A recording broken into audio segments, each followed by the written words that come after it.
TV और newspaper पर नज़र जाते ही देश भर की अदालतों द्वारा किए गए काम के बारे में हमें देखने को मिलता है। लेकिन क्या आप बता सकते हैं कि आखिर इन अदालतों की ज़रूरत क्यों पड़ी? क्लास 8 एनसीईआरटी पॉलिटी का ये 4th चैप्टर है और इसमें हम जानेंगे कि किस तरह न्यायपालिका हमारे देश में महत्वपूर्ण भूमिका अदा करती है। पिछले चैप्टर में हमने कार्यपालिका के बारे में पढ़ा, जो कि देश की जनता के लिए कानून बनाती है, जो कि कानून हमारे देश के सभी लोगों पर समान रूप से लागू होते हैं। और जब भी किसी कानून का उल्लंघन किया जाता है तो एक निश्चित प्रक्रिया अपनाई जाती है। कानून के शासन को लागू करने के लिए हमारे पास एक न्याय व्यवस्था है। इस व्यवस्था में बहुत सारी अदालतें हैं जहां नागरिक न्याय के लिए जा सकते हैं। सरकार का अंग होने के नाते न्यायपालिका भी भारतीय लोकतंत्र की व्यवस्था बनाए रखने में अहम भूमिका निभाती है। यह भूमिका इसलिए निभा पाती है क्योंकि न्यायपालिका कार्यपालिका से स्वतंत्र है। इसका क्या मतलब हुआ? इसका मतलब ये है कि न्यायपालिका को कार्यपालिका से अलग रखा गया है। कार्यपालिका न्यायपालिका के कामों में दखल नहीं दे सकता है। न्यायपालिका की क्या भूमिका है हमारे देश में? आइए देखते हैं। न्यायपालिका का पहला काम होता है विवादों का निपटारा। अगर कभी भी दो व्यक्ति के बीच कोई विवाद होता है या दो राज्यों के बीच विवाद होता है या फिर कोई एक आदमी सरकार के खिलाफ कोई केस करता है या दो राज्यों के बीच अगर किसी नदी के पानी के लिए विवाद हो जाता है, तो इन सभी मामलों का निपटारा न्यायालय करती है। सेकंड है न्यायिक समीक्षा। न्यायिक समीक्षा क्या होता है? तो संविधान की व्याख्या का अधिकार मुख्य रूप से न्यायपालिका के पास ही होता है। इसका मतलब ये हुआ कि न्यायपालिका को अगर लगता है कि संसद द्वारा पारित किया गया कोई कानून संविधान के आधारभूत ढांचे का उल्लंघन करता है तो वह उस कानून को रद्द कर सकता है। इसे हम न्यायिक समीक्षा कहते हैं। तीसरा है कानून की रक्षा और मौलिक अधिकारों का क्रियान्वयन। अगर देश के किसी भी नागरिक को ऐसा लगता है कि उसके मौलिक अधिकारों का उल्लंघन हुआ है तो वह सुप्रीम कोर्ट या हाई कोर्ट जा सकता है। मौलिक अधिकार के बारे में हमने पिछले चैप्टर में डिस्कस किया है, जिस हमारे संविधान में आम नागरिकों को कुछ अधिकार दिए गए हैं जिसका उल्लंघन होने पर वे सुप्रीम कोर्ट या और हाई कोर्ट जा सकते हैं। सुप्रीम कोर्ट की स्थापना 26 जनवरी 1950 को हुई थी, जिस दिन हमारा देश गणतंत्र बना था। यानी कि उस दिन से हमारे देश में संविधान लागू हुआ था। इससे पहले ये फेडरल कोर्ट ऑफ इंडिया की भांति ही न्यायालय भी संसद भवन के बीच में चैम्बर ऑफ प्रिंसेस में हुआ करता था। 1958 में उसे दिल्ली के इस इमारत में स्थानांतरित किया गया था। अब हम स्वतंत्र न्यायपालिका को समझते हैं।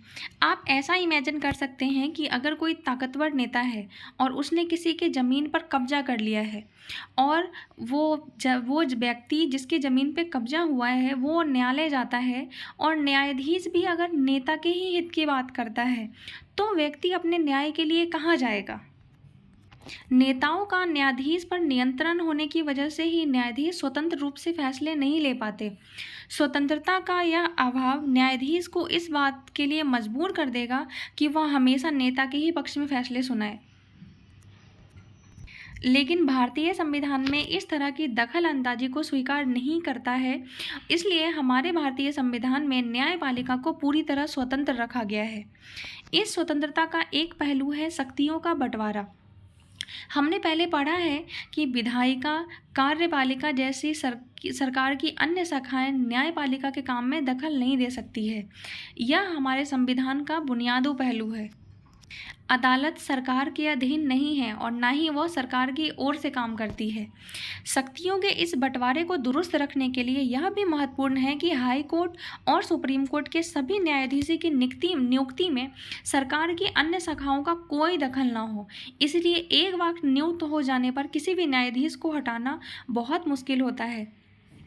जब भी किसी जज की नियुक्ति होती है सुप्रीम कोर्ट या हाई कोर्ट, तो उसमें सरकार के किसी भी अंग की या सरकार की कोई दखल अंदाजी नहीं होती है और एक बार अगर कोई न्यायाधीश बन गया तो उसे उसके पद से हटाने के लिए महाभियोग लाना होता है, जिस तरह राष्ट्रपति को हटाने के लिए महाभियोग लाना होता है। न्यायपालिका की यह स्वतंत्रता अदालतों को बाहरी ताकत देती है।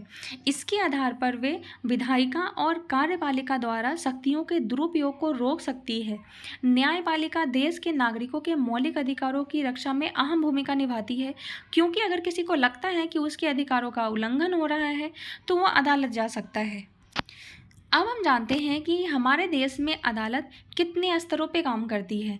निचले स्तर पे तो बहुत सारी अदालतें होती हैं, लेकिन ऊपरी स्तर पे केवल 3 स्तर पे अदालतें होती हैं।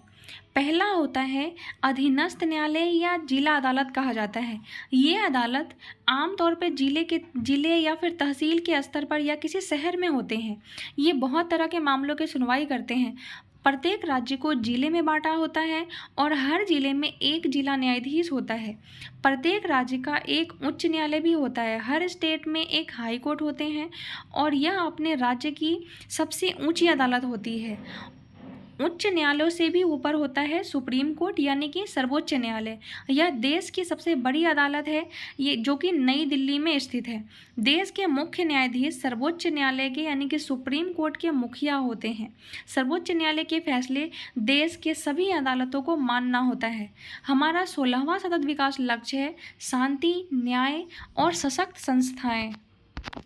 निचली अदालत से ऊपरी अदालत तक हमारा न्यायालयिक संरचना एक पिरामिड के जैसा ही लगता है। हाई कोर्ट की स्थापना सबसे पहले 1862 में कलकत्ता, बम्बई और मद्रास में की गई थी। ये तीनों ही प्रेसिडेंसी शहर थे। दिल्ली उच्च न्यायालय का गठन 1966 में हुआ। आज देश भर में कुल 25 हाई कोर्ट हैं। बहुत सारे राज्यों के अपने हाई कोर्ट हैं, जबकि पंजाब और हरियाणा, जो कि इनकी कैपिटल भी एक ही है चंडीगढ़, इसलिए इनका हाई कोर्ट भी चंडीगढ़ में ही है। दूसरी तरफ 4 पूर्वोत्तर राज्य असम, नागालैंड, मिजोरम और अरुणाचल प्रदेश, इन सब का हाई कोर्ट असम की राजधानी गुवाहाटी में ही है। एक ही हाई कोर्ट है इन चारों स्टेट के लिए। 1 जनवरी 2019 से आंध्र प्रदेश और तेलंगाना में अलग अलग हाई कोर्ट है। ज़्यादा से ज़्यादा लोगों के नज़दीक पहुंचने के लिए कुछ हाई कोर्ट राज्य के अन्य हिस्सों में खंडपीठ भी हैं। लेकिन क्या विभिन्न स्तर की ये अदालतें एक दूसरे से जुड़ी हुई हैं? तो हाँ, भारत में हमारे पास एकीकृत न्यायिक व्यवस्था है। इसका मतलब ये होता है कि ऊपरी अदालतों के फैसले निचली अदालतों को मानना होगा। अगर किसी व्यक्ति को लगता है कि निचली अदालत ने फैसला सही नहीं दिया है तो वह ऊपरी अदालत में अपील कर सकता है। लेकिन सुप्रीम कोर्ट ने जो फैसला दे दिया वह सभी अदालतों को मानना होता है। जिला न्यायालय को कई नामों से जाना जाता है, जैसे कि अधीनस्थ न्यायालय, ट्रायल कोर्ट, अतिरिक्त सत्र न्यायाधीश, प्रधान न्यायिक मजिस्ट्रेट, मेट्रोपॉलिटन मजिस्ट्रेट या सिविल जज न्यायालय। जिला न्यायालय के इन सभी नामों से बुलाया जाता है। हमारे संविधान में 2 तरह के लॉ हैं, एक फौजदारी कानून और दूसरा है दीवानी कानून यानी कि सिविल लॉ। आइए इन दोनों को समझते हैं। फौजदारी कानून ऐसा होता है, ऐसे व्यवहार या क्रियाओं से संबंधित है जिन्हें कानून में अपराध माना गया है, जैसे कि चोरी, दहेज के लिए औरतों को तंग करना, उसकी हत्या करना। और दीवानी कानून का संबंध ऐसे व्यक्ति विशेष के अधिकारों के उल्लंघन या अवहेलना से होता है, जैसे कि जमीन की बिक्री, चीज़ों की खरीदारी, किराया, तलाक। फौजदारी कानून में सबसे पहले रिपोर्ट दर्ज कराई जाती है, इसके बाद पुलिस अपराध की जांच करती है और फिर अदालत में केस फाइल करती है। लेकिन वही दीवानी कानून में प्रभावित पक्ष की ओर से न्यायालय में एक याचिका दायर की जाती है और अगर मामला किराए से संबंधित है तो मकान मालिक या किराएदार मुकदमा दायर कर सकता है। फौजदारी कानून में अगर व्यक्ति दोषी पाया गया तो उसे जेल भेजा जा सकता है और उस पर जुर्माना भी लगाया जा सकता है। लेकिन वही दीवानी कानून में अदालत राहत की व्यवस्था करती है। एग्जाम्पल के लिए, अगर मकान मालिक और किराएदार के बीच विवाद है तो अदालत यह आदेश दे सकती है कि किराएदार मकान को खाली करे और बकाया किराया चुकाए। उम्मीद है आप फौजदारी और दीवानी कानून समझ गए होंगे। अब हम बात करते हैं कि क्या देश के सभी व्यक्ति अदालत की शरण में जा सकते हैं। तो सिद्धांततः भारत के सभी नागरिक देश के न्यायालय की शरण में जा सकते हैं। प्रत्येक नागरिक को अदालत में जाने का अधिकार है, क्योंकि न्यायालय हमारे मौलिक अधिकारों की रक्षा में बहुत महत्वपूर्ण भूमिका निभाते हैं। अगर किसी नागरिक को ऐसा लगता है कि उसके मौलिक अधिकारों का उल्लंघन हुआ है, तो वह न्याय के लिए अदालत में जा सकता है। अदालत की सेवाएं सभी के लिए उपलब्ध है, लेकिन वास्तव में गरीबों के लिए अदालत में जाना काफ़ी मुश्किल होता है, क्योंकि वहाँ टाइम, पैसा और कागजी कार्रवाई भी बहुत होती है। अगर किसी गरीब व्यक्ति को पढ़ना लिखना नहीं आता है और उसका परिवार दिहाड़ी मजदूरी से चलता है, तो अदालत में जाने और इंसाफ पाने की उम्मीद उसके लिए बहुत मुश्किल होगी। इसी बात को ध्यान में रखते हुए 1980 के दशक में सुप्रीम कोर्ट ने जनहित याचिका यानी कि PIL की व्यवस्था की थी। इस तरह सुप्रीम कोर्ट के न्याय तक ज़्यादा से ज़्यादा लोग पहुंच सकते हैं। न्यायालय ने किसी भी व्यक्ति या संस्था को ऐसे लोगों की ओर जनहित याचिका दायर करने का अधिकार दिया है जिनके अधिकारों का उल्लंघन हो रहा है। यह याचिका उच्च न्यायालय या सर्वोच्च न्यायालय में दायर की जा सकती है। कानूनी प्रक्रिया को बहुत ही सरल बना दिया गया है। अब सर्वोच्च न्यायालय या फिर उच्च न्यायालय के नाम भेजे जाने वाले पत्र या तार को भी जनहित याचिका के रूप में माना जा सकता है। शुरुआती सालों में जनहित याचिका ने बहुत सारे मुद्दों पर न्याय दिलाया था लोगों को, जैसे कि बंधुआ मजदूरों को अमानवीय श्रम से मुक्ति दिलाने और बिहार में सजा काटने के बाद भी रिहा नहीं मिल रही कई कैदियों को रिहा करवाने में जनहित याचिका ने इसका इस्तेमाल किया गया था। क्या आप जानते हैं कि सरकारी स्कूल में जो मिड डे मील दिया जाता है, बच्चों को दोपहर का भोजन दिया जाता है, इसकी व्यवस्था भी एक जनहित याचिका के फलस्वरूप ही हुई थी। इसकी शुरुआत तब हुई थी जब 2001 में राजस्थान और उड़ीसा में सूखे की वजह से कई लोगों के सामने भोजन के लिए बहुत बड़ी समस्या पैदा हो गई थी, और उसी समय दूसरी तरफ सरकार के गोदाम में अनाज सड़ रहे थे। बहुत सारे गेहूं को चूहे की भेंट चढ़ गई थी। तो इसी स्थिति को देखते हुए PUCL ने यानी कि people's union for civil liberties नामक एक संगठन ने सुप्रीम कोर्ट में जनहित याचिका दायर की, और याचिका में कहा गया था कि संविधान के अनुच्छेद 21 जिसमें जीवन के मौलिक अधिकार है, उसमें भोजन का अधिकार भी शामिल है। राज्य को इस दलित को भी गलत साबित कर दिया था कि उसके पास संसाधन नहीं है। इसका आधार यह था कि सरकारी गोदाम में अनाज से भरे हुए हैं। तब सर्वोच्च न्यायालय ने आदेश दिया कि सबको भोजन उपलब्ध कराना राज्य का दायित्व है, और इसी तरह मिड डे मील की शुरुआत हुई थी।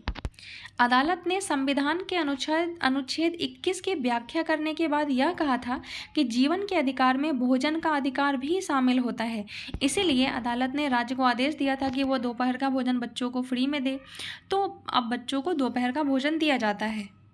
लेकिन अदालत के कुछ फैसले ऐसे भी होते हैं जो आम आदमी के लिए नुकसानदेह होता है। ऐसे एग्जाम्पल के लिए आप ऐसा समझ सकते हैं कि गरीबों के आवास अधिकार जैसे कि ऐसे मुद्दों के काम करने वाले कार्यकर्ताओं का मानना है कि बस्तियों और झुग्गी झोपड़ियों में बेदखल करने के बारे में अदालत द्वारा दिए गए हाल ही में फैसले पुराने फैसलों के विरुद्ध है। हाल ही में फैसले में झुग्गी वासियों को शहर में घुसपैठियों के रूप में देखा जाता है। 1985 में ओल्गा टेलिस बनाम मुंबई नगर निगम के मुकदमे में दिया गया फैसला झुग्गी वासियों की आजीविका बचाने का प्रयास कर रहा था, क्योंकि किसी भी व्यक्ति को पटरी या झुग्गी बस्ती से उजाड़ देने पर उसके आजीविका के साधन फौरन नष्ट हो जाते हैं। झुग्गी झोपड़ी वाले पटरियों पर रहते हैं क्योंकि उनका काम शहर में छोटे छोटे काम ही होते हैं। वे शहर में छोटे मोटे काम धंधों में लगे होते हैं और उनके पास रहने का कोई जगह नहीं होता है। वे अपने काम को करने के जगह आसपास ही किसी पटरी या झुग्गियों में रहने लगते हैं। इसलिए अगर उन्हें पटरी या झुग्गियों से हटा दिया जाए तो उनका रोजगार खत्म हो जाएगा। और क्योंकि हमारा अनुच्छेद 21 जीवन का अधिकार देता है, इसमें आजीविका का भी अधिकार है, क्योंकि कोई भी व्यक्ति जीने के साधनों यानी कि आजीविका के बिना जीवित नहीं रह सकता। इसीलिए ओल्गा टेनिस बनाम मुंबई नगर निगम में मुकदमे में झुग्गी झोपड़ी वासियों के आजीविका को बचाने का प्रयास किया था। लोकतांत्रिक भारत में न्यायपालिका ने एक महत्वपूर्ण भूमिका निभाई है। न्यायपालिका ने कार्यपालिका और विधायिका की शक्तियों पर अंकुश लगाया है और नागरिकों को अधिकार की सुरक्षा की है। संविधान सभा के सदस्यों ने एक ऐसी न्यायिक का बिल्कुल सही सपना देखा था जो पूरी तरह स्वतंत्र हो। यह हमारे लोकतंत्र का बुनियादी पहलू है। ये चैप्टर यहीं ख़त्म होता है। मिलेंगे अगले वीडियो में। तब तक के लिए बाय बाय। मेरे साथ बने रहने के लिए थैंक यू सो मच।